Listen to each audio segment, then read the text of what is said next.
small business really runs this country. We needed to add on an addition to our facility. We start talking about what our needs are, and they're there for us. They make it happen. I'm Keith Patricia with API. We count on OmniBank every day.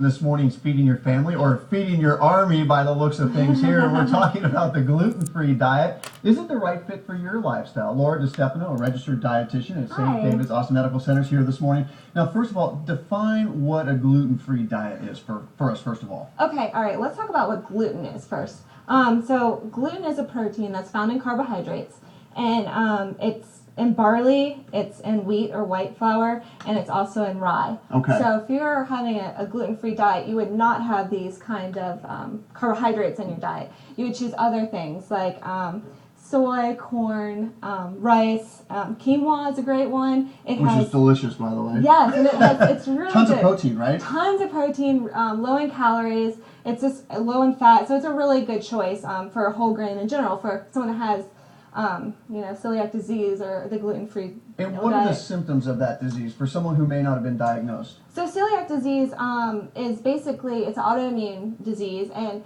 the small intestines, they have little villi in there, and the villi, when they eat gluten, they kind of become flattened and irritated, and someone that has a gluten allergy will become sick if they're eating a lot of gluten food. So Is it similar to sort of like lactose intolerance in a way, or? Yeah, it's similar, but it needs to be diagnosed from a doctor. Right. You know, you need to have the doctor say you have celiac disease or you have a gluten intolerance, and then this diet would be totally appropriate for you. But someone that, it doesn't have celiac disease, just eating regular whole grains, that have lots of fiber, making the right choice that aren't processed is really the way to go. Now, someone like myself who may not have celiac disease, would I benefit from a gluten-free diet? You can. I think the gluten-free diet, people start paying more attention to what they're eating. All these foods are gluten-free, but you need to start, if you are on the diet, you need to start reading labels more and thinking about your portion.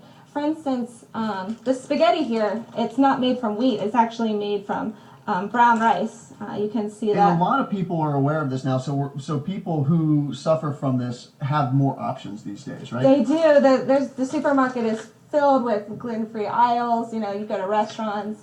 There's a lot of gluten-free choices. And you do have to be a smart consumer because there's good choices and bad choices. Right. For instance, we have cookies over here. And chips, but cookies are always a good choice. So we'll talk about some of those trends and some of the other benefits and possible weight loss coming up in the next hour. Okay, Laura, that sounds great. Much. Yeah, thank you for having me. This morning we are hoping to feed your family very wisely, so we are talking about gluten. Is a gluten-free diet right for your lifestyle? Laura DiStefano is a registered dietitian with South Austin Medical Center. And we're hearing a lot about the gluten these days, and a lot of people are using this for weight loss. Is that the right choice? It really isn't the right choice. If you have celiac disease, it's more appropriate to use a gluten-free diet.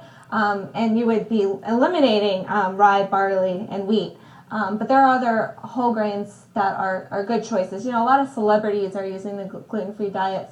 Which is why it's drawing attention, right? Yeah, It's getting really popular, but just choosing the right carbohydrates is the right way to go. Sometimes gluten-free things are expensive too. Okay. This bread is $7 as opposed to another bread that would be nutritionally the same for about $3. So for someone who needs to have a gluten-free diet, it can be expensive to provide the right eating materials. It is, yeah. And if you do have celiac disease and you have a gluten intolerant, it is important to eat gluten-free. I don't want to underscore that because if you take my English muffin and put it in the same toaster as, someone that's using the gluten-free bread, it can make them sick because of cross-contamination. But we do have a lot of healthy options down here: peppers, apples, watermelon, and chips and beer for the guys out there, right? yes, exactly. And if you are going gluten-free, you really do need to read the nutrition label. Like, for instance, you can have milk that doesn't have any gluten, but then the chocolate milk would because it has malt in it, maltose. So it's really important to read labels. But for weight loss tips in general, you want to make sure you're choosing healthy fats like avocado. That's a monounsaturated fat. Very good. Lean meats, that salmon that has omega-3s, a variety of different foods, a lot of color, fruits and vegetables. And I think a lot of people who are eating gluten-free are eating like this. They're kind of skipping the dessert and the rolls because it has wheat, but it's also a healthier thing to do. All stuff I love to eat. Laura, thank you very much. Some great Yeah. advice today. I appreciate it. All right, thank you for having me.